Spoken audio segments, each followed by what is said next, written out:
What's up, guys? Welcome back to Off the Dribble, featuring myself, Ash, and my co-host Chaitan. It's been a pretty regular NBA week the past since we recorded last. Nothing too crazy has happened, so it might be a bit of a shorter episode today. But one thing we did notice that we haven't really touched on too much this year is the Pistons, and Mhm. they're atop the East. And I mean, just like a aside, like it's so cool that Kay Cunningham was drafted to like the worst team in the league at that point. Like he didn't complain once. He just put his head down and worked. And like they really haven't changed much in that team aside from their like one draft pick for years since he came in the league. And like it's just him, bro. He's a superstar and he's nice. Mhm.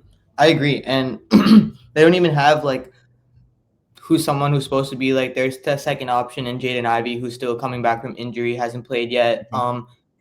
Thing I'm more impressed about, I mean, yeah, Cade's obviously he took that leap last season. He looks even more composed with the ball now, more efficient, not turning the ball over as much, which is like honestly the key to going deep into the playoffs now. So if he's able to do that consistently, that team is going to be amazing. But Jalen Duren has looked like Yeah.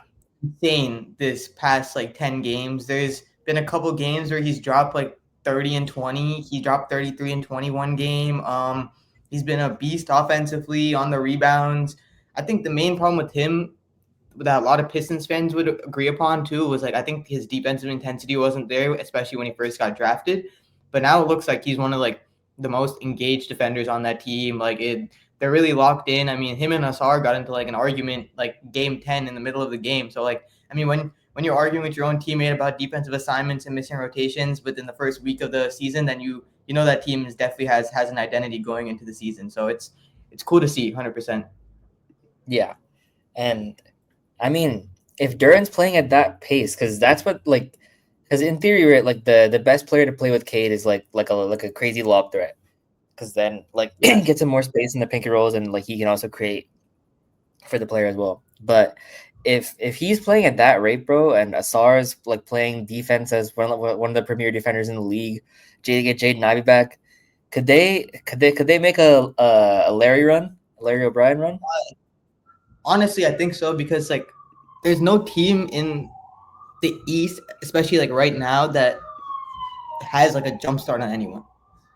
Other like Yeah, if there is a team that you would say is the best in the East right now, it's the Pistons. I think they're looking to win their eighth straight game today, or if I'm not mistaken, or like six something like that.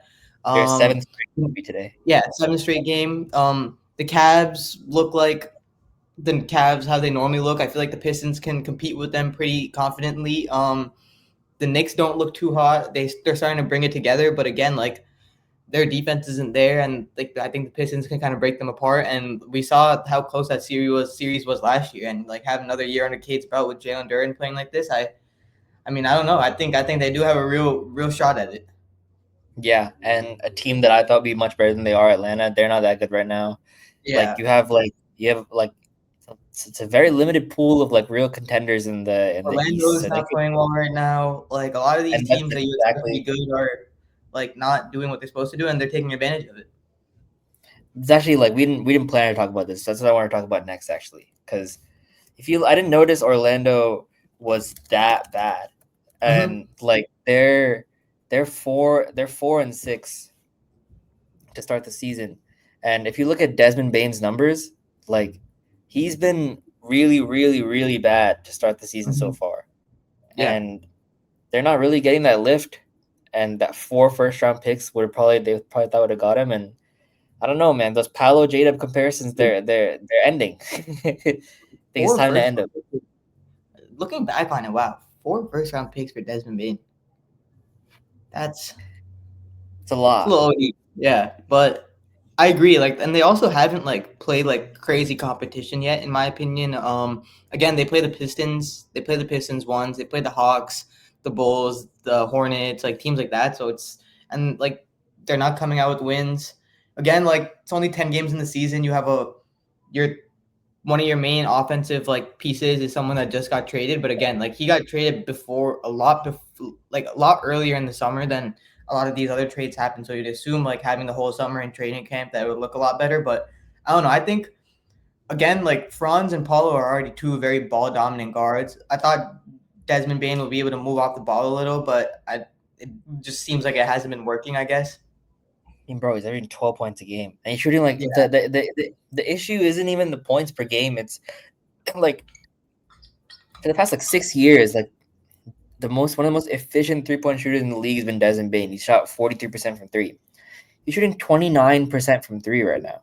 Like Atrocious. it's such a steep drop off. Like to shoot like 15% less on a team that already was shooting like 30% from three last year. That was their work. That was their weakness. And that's the whole reason that why they got him, just to improve 3-point shooting. Yeah, but a team that's looked better than I thought they had so far. Thought they would so far. The Lakers, and I mean the biggest draw in the NBA. But the NBA's numbers so far without LeBron James have been startlingly better than they have the past 15 years with LeBron James. So who knows? Maybe the league will be fine. Yeah, But side, LeBron returns to the court. Do you think the Lakers are the team best positioned to come out of the West? obviously not. I still think the West is very close. The Lakers are playing phenomenal, but again, like there's so many other teams that I think are gonna make runs going into the end of November. I mean, getting LeBron back and already being 7-3, like that's kind of what you needed to do. I feel like people assumed the Lakers would be in a position like 4-6 or like 3-7 without LeBron, and then he would have to kind of claw their way back. But I mean, Luka's look like an MVP caliber player this season so far. Austin Reeves is averaging like 30 a game. I mean, he has been injured for like 4 games or like 3 games, something like that. It's over the span of like 6 or 7 games, but still crazy numbers. But I think him coming back, I have a feeling that he's just gonna play his role now. Like I think he sees the team doing like I think the speculation was like, okay, the Lakers are gonna be really bad and LeBron's gonna come in and he's not gonna want to play. But like with the team actually being a competent team, like actually having an identity and everything, I think he's gonna come in, fit in pretty nicely, and they'll just keep rolling. But again, like do I expect Luka to stay healthy for like 70? I'm not wishing that he gets hurt, but just realistically, do I expect him or that whole team to stay healthy for like 60 games again for the rest of the season? No. Or you already have Austin Reeves hurt. So the chances of two of them being down at the same time, in my opinion, is pretty likely. That's where it will hurt them. Yeah, I mean Luka's been playing like one of the best players in the league so far, but I don't know. I'm trying to think because is there like I think we'd agree that the best team in the league, best team in the West so far has been the Thunder, Mm-hmm. but I'm trying to think about who like the second best team in the West has been so far. Yeah, I don't really know. It's hard to Because say because who would like you, the who would Nuggets, your answer? I would say that honestly, like realistically, right now, I'd probably say it's between the Spurs and the Rockets for me. I'd probably say the Spurs right now. Mm. I think Like Spurs are better today, than Nuggets. yeah, I don't. The Nuggets haven't been like super impressive. Like their record is good, but I feel like they're a team that like other teams in the West, especially like 4 through 7, are like prove that they can beat them and stay in games continuously with them. Like I don't think they're like a team where like if they play, for example, like Golden State in the playoffs. Oh, the Nuggets are definitely walking away with that series. I think that series can easily go to 7 and they can lose. Like, but for a team like the Spurs, like right now the way they're playing, like if they play a team like Golden State, I could see the Spurs winning in 6. Spurs. I feel like this might be too early with the Spurs, bro. Yeah, but like just Like like right now, I would say the Spurs. I think I'd say the Lakers. I think I'm just the most scared of them, bro. Like I don't Yeah. know. Maybe just like the respect I have for LeBron, but Mhm. I guess the issue with that to me is like once you get LeBron back, like don't you think Austin Reeves is like obsolete as a player? Like Yeah, he's not adding 100%. anything anymore. He's So they can make his a move. the playmaking ability that he's shown over the last like 6 games, like you're not going to be able to do that as much anymore because LeBron is one of the best playmakers in the league, one of the high IQ players in the league. You're not going to be able to take 20 shots a game anymore. It's going to go down to like 13 to 15. Like, and I think like the whole thing when you're playing in the league, especially like if you're not taking 20 shots a game, like it's just like you got to get shots up, and he's not going to be getting those kind of shots up anymore. So I think the efficiency is going to go down too. I think y'all should make a move for him, bro. I don't know, bro. I mean, they have. I mean, I guess we could talk about this real quick, but uh, John Krasinski, I think his name is, the athletic writer for the Timberwolves, did report that the Timberwolves are checking up and checking in on Ja Morant. I would rather have Austin Reeves and John Morant. Yeah. 100%. That's a no-brainer for me But would because you rather have Mike Conley or Ja Morant? John Morant, obviously. But like Mike's playing 16 minutes a game right now. Like it's fine. Dante's doing good. It's not like not having a point guard is hurting us right now. But come December time, if it's like again like a glaring issue where it's like stopping us from that's the clear issue of why we're not a top 3 seed or a top 4 seed. I feel like then it would be time to make a move. But like right now, like I feel like Julius is using that point forward role pretty effectively. I think he's leading our team in assists, averaging like 6.5. Like Mike comes in every now and then, is able to do what he does. I mean, Rob's showing flashes of being able to be that like kind of primary ball handler, but again, you need to see it consistently. But yeah, I think come December time, if the team isn't where it needs to be, then that's when we decide if you need to go out there and make a move. Hold on, can we? Because I want to argue against the fact that Ja Morant is that much worse than Mike Conley. Can we do a quick blind reveal? So I'll give you two players, okay? And you tell me which one you'd rather have. Is So this season or like this overall? season. Oh, okay. This season. So this season, player A is averaging 17.2 points, 4 rebounds, 4 assists on 50% shooting, 41% from three, and 93% from the free throw line. Damn. Player B is averaging 19 points per game, 7 assists, 3 rebounds, 35% from the field, 14% from three, and 70% from the line. First one, obviously. So the first one is AJ Mitchell. God And damn. the second one is Ja Morant. So I don't know, bro. Like 14% from three. yeah. That's the concerning part for me because like you can't have 14% from three and Rudy Gobert on the floor at the same time. Like Dude, especially we're like just leaving him open, bro. yeah, and like yeah, I mean Jaden is having like probably like the best start to a season ever. He's shooting 55% from three so far, but again, like it's not consistently there. It's only been 10 games. So like still people are gonna leave him open when you have someone like John Morant on your team.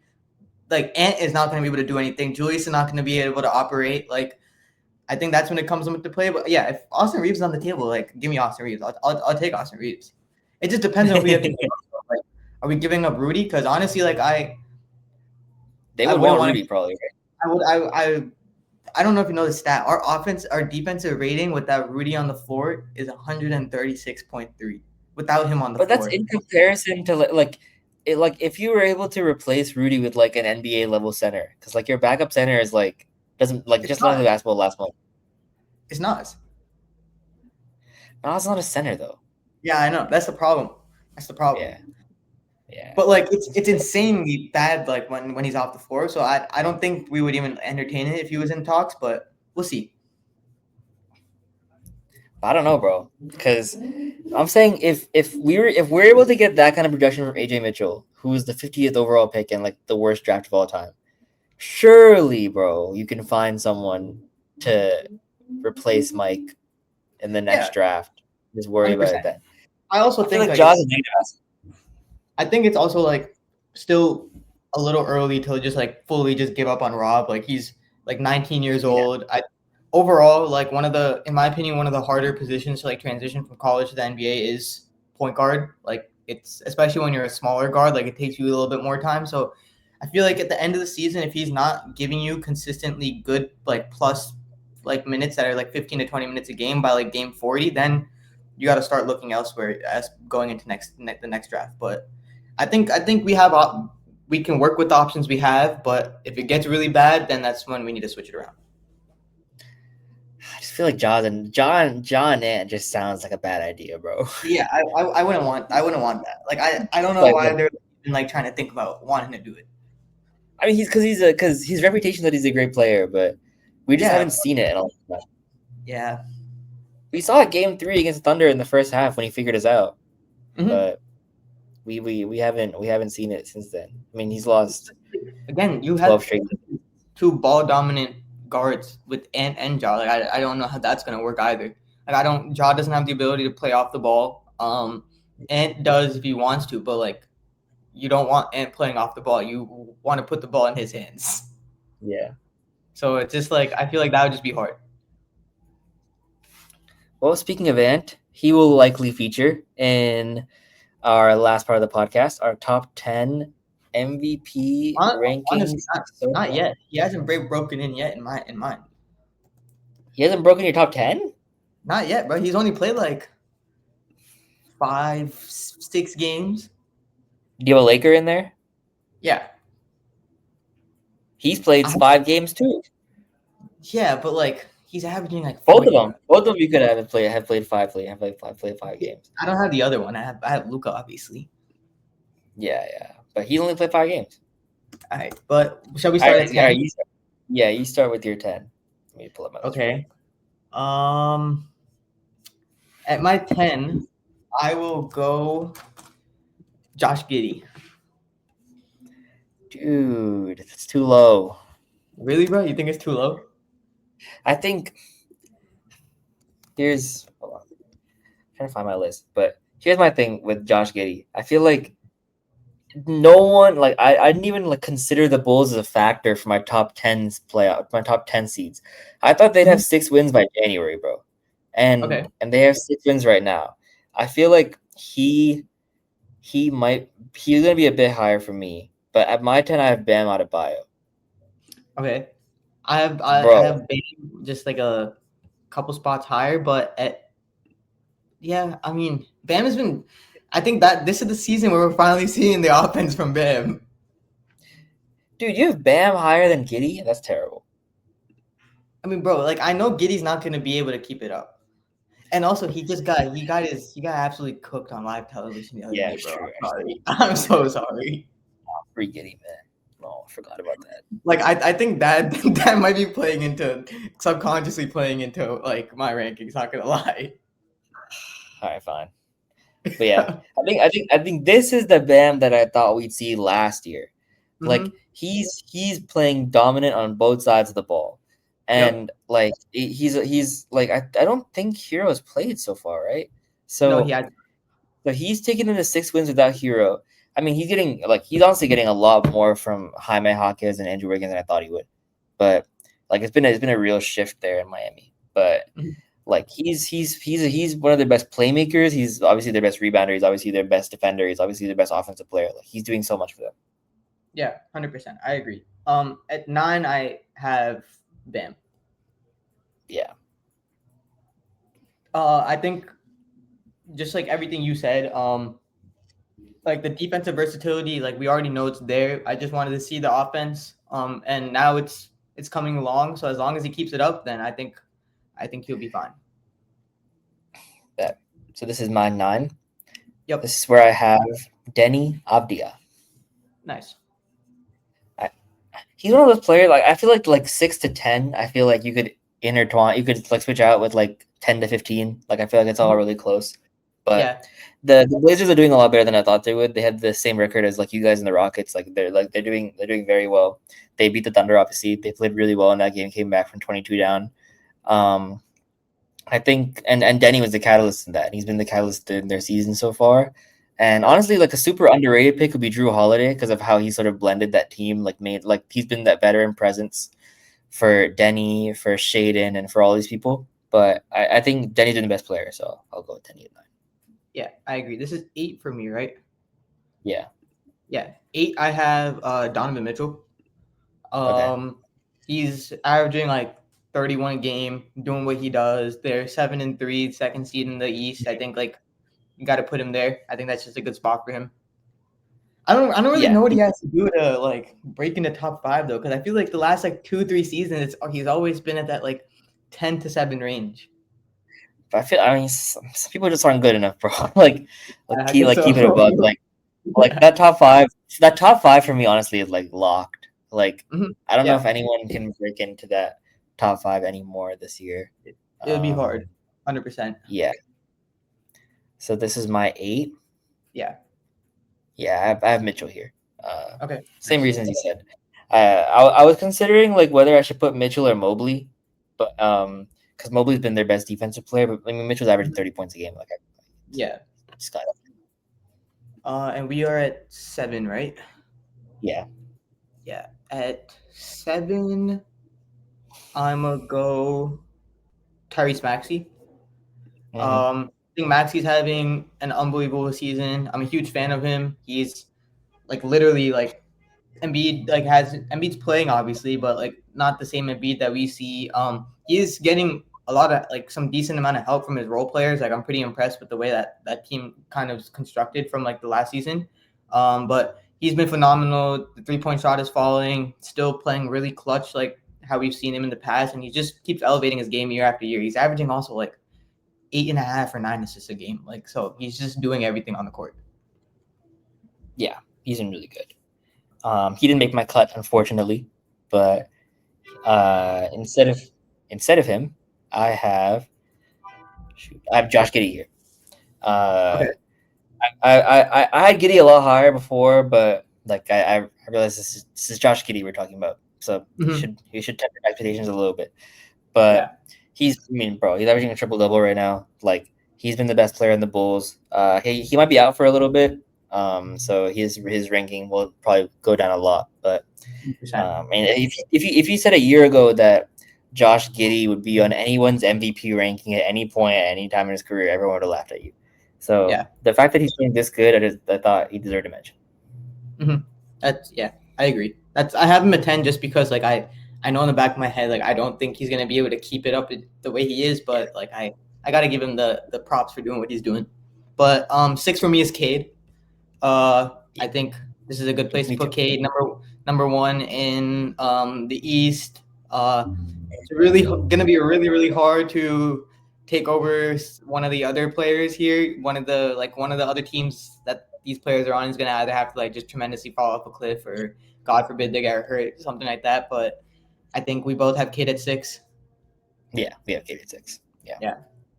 And then anything else you want to add on him?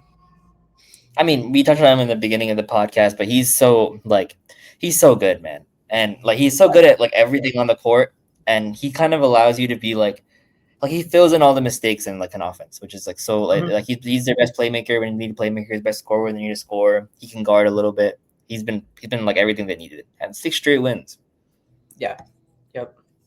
And Now number we start the real ranking, I think. Yeah. Number 5 for me is Wemby.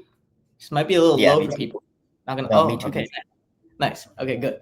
Um, I I, I think he had a really strong start. Like first 4 games, slowed down a little bit. He There's said been us some. too like last week. Yeah, like he had a couple like inefficiency problems. The shot wasn't falling a little bit. So I think 5 is a good place. I mean, he can obviously like go up in the rankings. It's only like our first rankings of the season, but I think 5 is a good place. I think everybody else on the roster is playing just out of their minds. Yeah, so we able the same 5, so I'll go 4. So my 4, I have Luca. Okay, yeah, I have Luka at my fourth, Yeah, he would be higher if he just played the other games.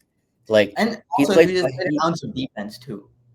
and on the If defense too. I agree. yeah, But he's been insane when he's played on the offensive end. Like 40-point triple doubles left and right center.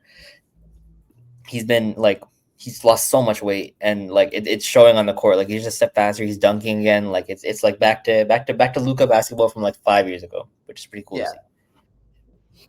yep. This is 3, right? Yeah, 3, I have Jokic. yeah, we're gonna have the same top 5 then. I assume. Yeah, All right. Okay. 3 is Jokic. Yeah. I think Jokic is doing what Jokic does. The assist numbers are there. The first couple games, he had he was pretty inefficient from the field. So I think that's why I'm kind of considering being 3. And again, I think we both know who number 2 is, Giannis. Yeah, I just think Giannis and Shea have had like just like much better seasons. Like Giannis has Yeah. been objectively just insane. And like, I don't think either one of us even expected the Bucks to be half a game back from the 3rd seed, 1 game back from the 2nd seed, go like 2 weeks into the season. Bro, he's carrying them. Yeah. I'm It's not good with the numbers. they're pretty insane. I think he's also probably in my opinion like top five for defensive player of the year voting so far. What is he averaging, like 30 and 10? Yes, I'll give you. So he's averaging 33.8 points per game. He's averaging 12 and a half rebounds and 6.5 assists. Jesus Christ. Steal and a block, of course. Yeah, like And he's really getting to the that's line player, 10 times. elite two-way player. That's the definition, right there. He's disgusting, bro. But Yeah. it's gonna be hard to beat the reigning MVP, SGA. He's averaging like what 35 points per game, Like 34, he's like 34, 6 and 6, we'll call it. and like hasn't played like four fourth quarters or something like that. He hasn't played 5 fourth quarters. 5 4 quarters, half of the fourth quarters Yeah. that's insane work, bro. Like the per 36 numbers must be crazy. Dude, because I think we were talking about that first game. I think he had a really, really slow start. It was, Mm-hmm. no, the second game against the Pacers, he had a really, really, no, wait, he had 55 that game. One of these games, he had 23 points. And, It wasn't the Rockets. And no, the Rockets, he ended up having like 35 because he like scored a bunch in overtime. Yeah. But I think the Pacers, he had like 55, if I'm not mistaken. But one of the games, he had 23 points, and I was like, this might be the lowest amount of points he scores all season. Yeah. And every other game, he's at 30 or more. It's been crazy, bro. And out of the games he's played for the Thunder, he scored 30 points or more in 48% of them. Jesus Christ, that's wild. That's, for context, Kevin Durant scored 30 or more at the Thunder 42% of the time. Jesus, wow. Which is crazy. It's actually nuts. Yeah. But yeah, I think it's gonna be hard to, especially with the way the team is playing. Like it's again, like I think MVP, like yeah, it's individual stats, but if your team is number one, and you're also averaging like 35 a game, you can't put somebody else above you. Yeah. So yeah, I think those are our rankings so far for 2 weeks into the season. I think they'll definitely change probably next time we do them. I expect another big Ant game today. Ant's had back-to-back really good games since coming back from injury, except his actual first game back. But I was saying shit. Ant didn't make my top 10. Yeah, he's been hurt 4 games, just coming back from injury. So we'll probably see his name on the list pretty soon once the Wolves go on a little winning streak, which I think we will. Fuck that, bro. Ant should be above Bam, bro. Yeah, he should. And still averaging like 26 a game. Like, yeah, and he's averaging 26 a game, and that includes the Pacers game where he played 3 minutes in the first quarter, got hurt, and then so like just take that one game too. Like fucking that's why did he even add that? That shouldn't even count, bro. Why are you putting you played 3 minutes that game? Why are you adding that into his averages? You gotta subscribe to points per minute instead. That's how you gotta start ranking. Yeah, and is that what the per 36 is or whatever? Or he's per 36, he's averaging like 36 a game. He's averaging a point per minute, bro. Like that ass. Which is kind of crazy. But yeah, I think other than what we talked about today, on my end, I don't have anything off the top of my head to talk about. How about you? Yeah, we should be good. Go Pack, go. Back to the Eagles in about 10 minutes. Yep. And yeah, just stay tuned until our next episode, which will probably be in like another 3-4 days. Once a couple more games start going on. But until then, follow us on YouTube, Instagram, TikTok at Off the Dribble Pod, and we will see you guys next episode. Peace.